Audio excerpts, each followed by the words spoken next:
साथियों नमस्कार, स्वागत है एक बार फिर से आप सभी का यूपी लेखपाल और home guard GS practice set.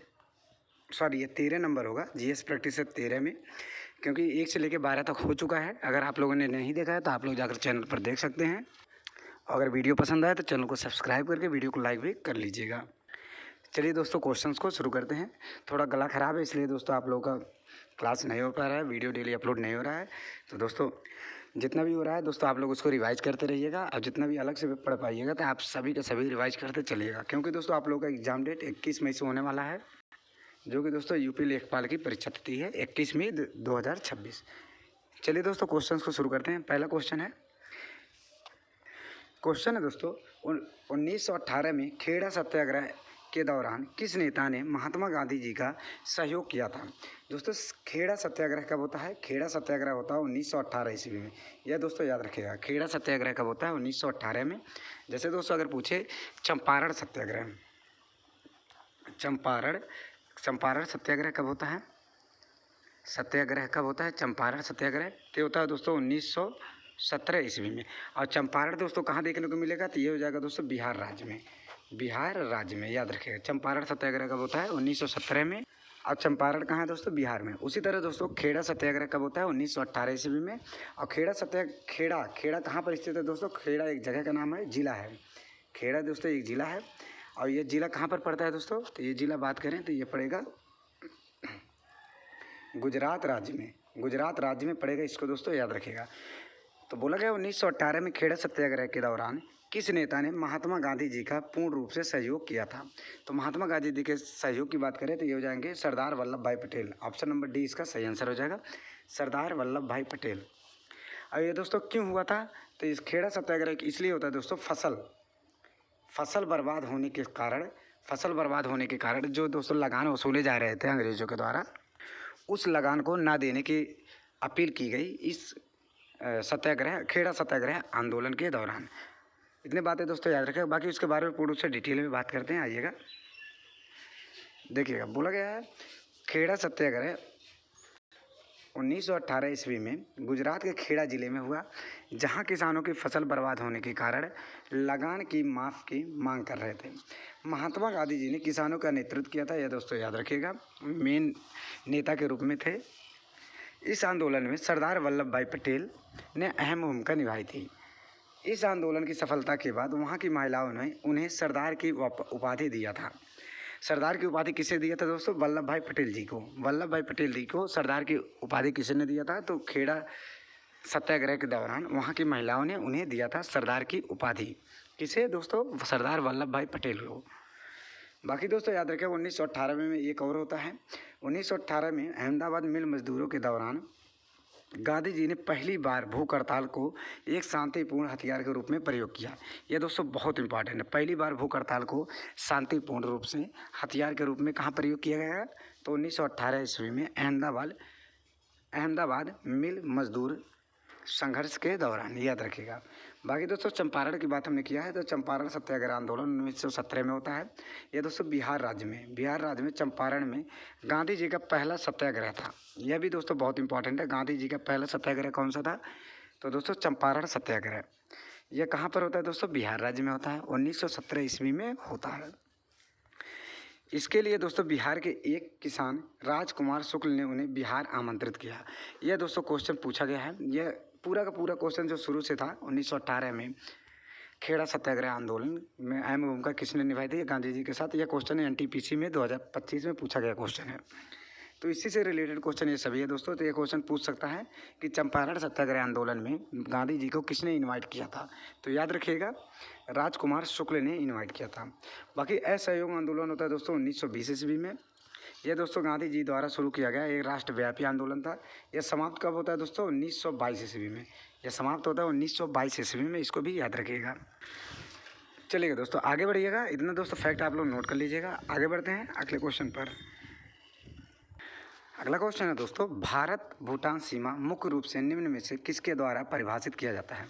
मतलब भारत और भूटान की सीमा के बीच इनमें से क्या स्थित है? यह पूछा गया है। तो इसका आंसर हो जाएगा दोस्तों पहाड़ और संधिया। ऑप्शन नंबर सी इसका सही आंसर हो जाएगा, पहाड़ और संधिया। दोस्तों आइए बात करते हैं दोस्तों कुछ डिटेलिंग के बारे में। जैसे दोस्तों अगर पूछा जाए भारत, याद रखिए दोस्तों, भारत और पाक, भारत और पाक, भारत और चीन,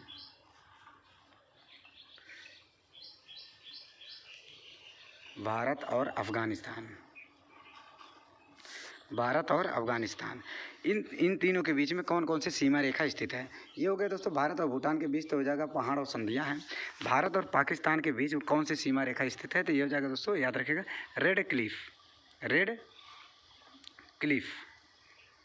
रेड क्लिफ सीमा रेखा स्थित है भारत और पाकिस्तान के बीच। भारत और चीन के बीच हो जाएगा दोस्तों मैक-मोहन रेखा, मैक-मोहन रेखा। भारत और अफ़गानिस्तान, यह है दोस्तों भारत और अफ़गानिस्तान, भारत और अफ़गानिस्तान के बीच में कौन सी सीमा रेखा स्थित है? तो ये हो जाएगा दोस्तों डूरंड रेखा, याद रखिएगा। भारत और पाकिस्तान के बीच में सीमा रेखा स्थित है भारत और रेड क्लिफ सीमा रेखा। भारत और चीन के बीच में स्थित है दोस्तों मैक-मोहन रेखा। भारत और अफ़गानिस्तान के बीच में डूरंड रेखा, इसको दोस्तों याद रखिएगा। बाकी इसका आंसर हो जाएगा भारत और भूटान के बीच में पहाड़ और संधियाँ। दोस्तों भारत के साथ टोटल कितने देश, कुल देश कितने देश सीमा रेखा बनाते हैं? तो टोटल हो जाएगा दोस्तों 7 देश, टोटल 7 देश हो जाएगा। उन 7 देश में कौन कौन सा है? तो एक हो जाएगा दोस्तों बांग्लादेश, पाकिस्तान, चाइना, नेपाल, भूटान, अफ़गानिस्तान और एक है दोस्तों म्यांमार, याद रखिएगा। ये 7 देश हैं जो भारत के साथ स्थलीय सीमा बनाते हैं। बाकी दोस्तों तटीय सीमा, जो दोस्तों कोस्टल रेखा बनाते हैं, समुद्री रेखा बनाते हैं, तो वह केवल 2 हैं। एक है दोस्तों श्रीलंका, दूसरा है मालदीव। ये दोस्तों याद रखिएगा। तो स्थलीय सीमा की बात करें तो टोटल 7 देश लगाते हैं। इसमें हो गया बांग्लादेश, सबसे ज़्यादा सीमा रेखा की लंबाई बांग्लादेश के साथ ही है 4096 किलोमीटर, 4096 किलोमीटर, याद रखिएगा 4096.7 किलोमीटर, 4096.7 किलोमीटर सबसे ज़्यादा है। और सबसे कम किसके साथ है दोस्तों? अफ़गानिस्तान के साथ है। कितना है? 107 किलोमीटर, 107 किलोमीटर, याद रखें 107 किलोमीटर। तो बांग्लादेश हो जाएगा, पाकिस्तान हो जाएगा, चीन हो जाएगा, म्यांमार हो जाएगा, नेपाल हो जाएगा, भूटान हो जाएगा और दोस्तों अफ़गानिस्तान हो जाएगा। यह टोटल 7 देश हैं जो भारत के साथ स्थलीय सीमा रेखा बनाते हैं। बाकी भारत पाकिस्तान के बीच में रेड क्लिफ, भारत चीन के बीच में मैक-मोहन रेखा, भारत अफ़गानिस्तान के बीच में डूरंड रेखा। सबसे ज़्यादा सीमा रेखा की लंबाई भारत और अफ़गानिस्तान के बीच में है 4096 किलोमीटर। सबसे कम है दोस्तों भारत और अफ़गानिस्तान, सबसे ज़्यादा भारत और बांग्लादेश के बीच में 4096 किलोमीटर। सबसे कम है भारत और अफ़गानिस्तान के बीच में 107 किलोमीटर। इतना दोस्तों याद रखिएगा। बाकी दोस्तों कुछ और फैक्ट के बारे में आइए जानकारी लेते हैं। देखिएगा, भारत भूटान सीमा मुख्य रूप से पहाड़ों और पर्वतीय संधियों द्वारा परिभाषित होता है। यह सीमा पश्चिम बंगाल, सिक्किम, असम और अरुणाचल प्रदेश राज्यों से होकर गुजरती है। मतलब दोस्तों बोला गया है भारत और भूटान के बीच में कितने राज्य सटे हुए हैं? भारतीय राज्य। भूटान से भारतीय राज्यों की संख्या कितनी है? टोटल 4 हैं। उन चारों में कौन कौन सा? एक सिक्किम है, एक असम है, एक अरुणाचल प्रदेश है और एक दोस्तों पश्चिम बंगाल है। भारत और भूटान के बीच में सीमा रेखा की कुल लंबाई पूछे दोस्तों तो ये हो जाएगा 699 किलोमीटर। भारत और भूटान के बीच में 699 किलोमीटर और सबसे कम भारत और अफ़गानिस्तान के बीच में 107 किलोमीटर। सबसे ज़्यादा भारत और बांग्लादेश के बीच में 4096 किलोमीटर। ये दोस्तों सभी के सभी फैक्ट याद रखिएगा। हिमालयी क्षेत्र होने के कारण इसका इलाका पर्वतीय और वना आच्छादित है। इतना दोस्तों आप लोग याद रखिएगा। बाकी अगले क्वेश्चन पे चलते हैं। अगर दोस्तों कोई भी डाउट रहे तो आप लोग कमेंट बॉक्स में निस्संदेह पूछ सकते हैं। अगला क्वेश्चन दोस्तों ये रहा, उस बिंदु का क्या नाम है जहां भारत, चीन और म्यांमार मिलते हैं? बहुत ही इंपॉर्टेंट क्वेश्चन, यह भी दोस्तों एनटीपीसी का पूछा गया क्वेश्चन है। एनटीपीसी ग्रेजुएट लेवल का दोस्तों पूछा गया क्वेश्चन है। बोला गया है दोस्तों, उस बिंदु का क्या नाम है जहां भारत, चीन और म्यांमार तीनों दोस्तों एक साथ मिलते हैं? उस बिंदु का क्या नाम है? तो दोस्तों अगर 3 देश मिलते हैं, मान लीजिए कोई 3 देश मिलते हैं तो उसको बोला जाता है त्रिजंक्शन, उसको त्रिजंक्शन बोला जाता है। लेकिन दोस्तों त्रिजंक्शन नाम का ऐसा कोई दर्रा नहीं है, याद रखिएगा। दर्रा दिया है, अगर त्रिजंक्शन होता तो आंसर हो सकता था। त्रिजंक्शन बोला जाता है जहाँ 3 देश आपस में मिलते हैं, उसको त्रिजंक्शन बोला जाता है। लेकिन ऐसा कुछ दर्रा इसमें बोला गया त्रिजंक्शन दर्रा ऐसा कुछ नहीं है, दीफू दर्रा। तो इसका आंसर हो जाएगा दोस्तों दीफू दर्रा। ऑप्शन नंबर बी इसका सही आंसर हो जाएगा, दीफू दर्रा। अब दीफू दर्रा दोस्तों कहाँ स्थित है? तो ये स्थित है अरुणाचल प्रदेश में। अरुणाचल प्रदेश में। यह स्थित कहाँ है दोस्तों? अरुणाचल प्रदेश में है। अब यहाँ से दोस्तों एक दिया है दोस्तों किवीथू। किवीथू याद रखेगा। किवीथू क्या है? तो किवीथू है दोस्तों पूर्व का सबसे पूर्वी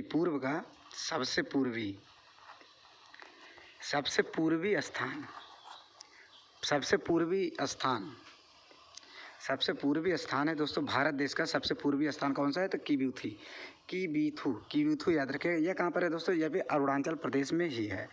कीवीथू कहाँ पर है? अरुणाचल प्रदेश में सबसे पूर्वी बिंदु है। भारत देश की सबसे पूर्वी बिंदु है कीवीथू। और दोस्तों सबसे पश्चिमी बिंदु पूछे अगर दोस्तों तो गुहारमोथी याद रखिएगा दोस्तों। सबसे पूर्वी बिंदु कीवीथू और दोस्तों सबसे पश्चिमी बिंदु गुहारमोती और दोस्तों सबसे दक्षिणी बिंदु इंदिरा पॉइंट और सबसे उत्तरी बिंदु इंदिरा काल। ये चारों दोस्तों याद रखेगा। कीवीथू पूर्वी बिंदु, गुहारमोती पश्चिमी बिंदु, उत्तरी बिंदु की बात करें दोस्तों तो इंदिरा काल और दक्षिणी बिंदु की बात करें दोस्तों तो इंदिरा पॉइंट। यह चारों दोस्तों याद रखिएगा। बाकी दोस्तों दीपू दर्रा को बोला जाता है जहाँ पर भारत, चीन और म्यांमार तीनों एक साथ मिलते हैं, उसको बोला जाता है दीपू दर्रा। दीपू दर्रा पर मिलते हैं। दीपू दर्रा कहाँ पर स्थित है? अरुणाचल प्रदेश में है। अरुणाचल प्रदेश में दोस्तों कीवीथू भी स्थित है, इसको भी याद रखिएगा। बाकी अगले क्वेश्चन पे चलते हैं। अगला क्वेश्चन दोस्तों ये रहा। पहले उसको डिटेलिंग की बात करें। देखिए भारत, चीन और म्यांमार की सीमाएं जिस स्थान पर मिलती हैं उसे दीपू दर्रा कहा जाता है। यह दर्रा अरुणाचल प्रदेश के उत्तर पूर्वी हिस्से में स्थित है। अच्छा दोस्तों अंजा बिंदु कहाँ पर स्थित है? तो यह अरुणाचल प्रदेश का एक जिला है, यह भी याद रखेगा। कीवीथू भी अरुणाचल प्रदेश में अंजा जिले में स्थित है, एक सीमावर्ती गांव है जो दोस्तों सबसे पूर्वी स्थान है, सबसे पूर्वी स्थान है, इसको दोस्तों याद रखिएगा। अगला क्वेश्चन है दोस्तों, अगला क्वेश्चन ये रहा। भारतीय संविधान के किस अनुच्छेद में कहा गया है कि भारत अर्थात इंडिया राज्यों का संघ होगा? भारत अर्थात इंडिया राज्यों का संघ होगा। यह दोस्तों किस अनुच्छेद में कहा गया है? अगर दोस्तों भाग की बात करें, अगर भाग किस भाग में कहा गया है तो भाग हो जाएगा दोस्तों भाग 1 में कहा गया है। भाग 1 में कहा गया है। लेकिन दोस्तों इसमें पूछा गया है किस अनुच्छेद में कहा गया, तो अनुच्छेद 1 हो जाएगा। ऑप्शन नंबर सी इसका सही आंसर हो जाएगा। अनुच्छेद 1 हो जाएगा। दोस्तों भाग 1 में अनुच्छेद 1 से लेकर 4 तक लगभग वर्णन किया गया है। उन सभी अनुच्छेद के बारे में आइए जान लेते हैं। देखिएगा जैसे अनुच्छेद 1 में है संघ का नाम और राज्य क्षेत्र। भारत अर्थात इंडिया राज्यों का संघ हो गया, अनुच्छेद 1 में कहा गया है। अनुच्छेद 2 में क्या कहा गया है? नए राज्यों का प्रवेश और स्थापना अनुच्छेद 2 में कहा गया है। अनुच्छेद 3 में दोस्तों नए राज्य का निर्माण, किसी राज्य के क्षेत्र को बढ़ाना या फिर घटाना। जैसे नए राज्य का निर्माण कैसे होगा? एक दूसरे राज्य से थोड़ा थोड़ा हिस्सा काट कर नया राज्य बनाना, यह बोला गया दोस्तों अनुच्छेद 3 में। यह तीनों के तीनों दोस्तों याद रखिएगा, बहुत इंपॉर्टेंट है। चलिए अगले क्वेश्चन पे चलते हैं। अगला क्वेश्चन दोस्तों ये रहा।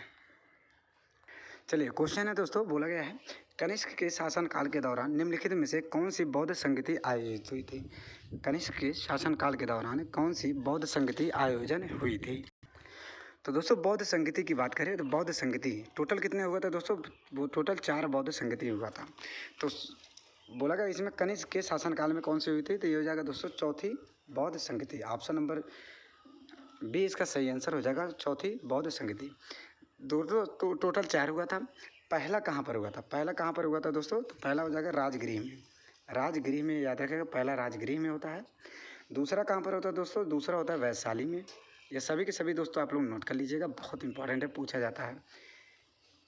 तीसरा कहाँ पर हुआ था दोस्तों? तीसरा कहाँ पर हुआ था? तो तीसरा हो जाएगा दोस्तों पाटलिपुत्र में। और चौथा कहाँ पर हुआ था? तो चौथा की बात करें, चौथा हुआ था दोस्तों कुंडलवन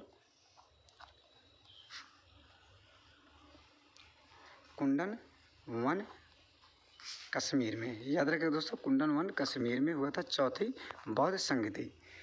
दोस्तों चौथी बौद्ध संगति होता है जैसे कनिष्क के शासनकाल में चौथा होता है। तीसरा दोस्तों बहुत इंपॉर्टेंट है, तीसरा किसके शासनकाल में होता है? तो ये हो जाएगा दोस्तों अशोक के शासनकाल में। तीसरा किसके शासनकाल में होता है? अशोक के शासनकाल में। और दोस्तों दूसरा किसका होता है? दूसरा होता है दोस्तों कालाशोक। याद रखिए दोस्तों ये सभी के सभी बहुत इंपॉर्टेंट है। दूसरा किसके शासनकाल में होता है? तो कालाशोक के शासनकाल में। और दोस्तों पहला किसके शासनकाल में होता है? पहला किसके शासनकाल में होता है? तो पहला आप लोग कमेंट बॉक्स में कमेंट करके जरूर बताइएगा।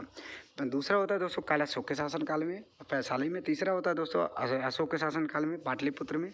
चौथा होता है दोस्तों कुंडलवन कश्मीर में, कनिष्क के शासनकाल में। और चौथे ही दोस्तों बौद्ध संगीति में हीनयान, बौद्ध धर्म में हीनयान और महायान में विभाजित हो गया था।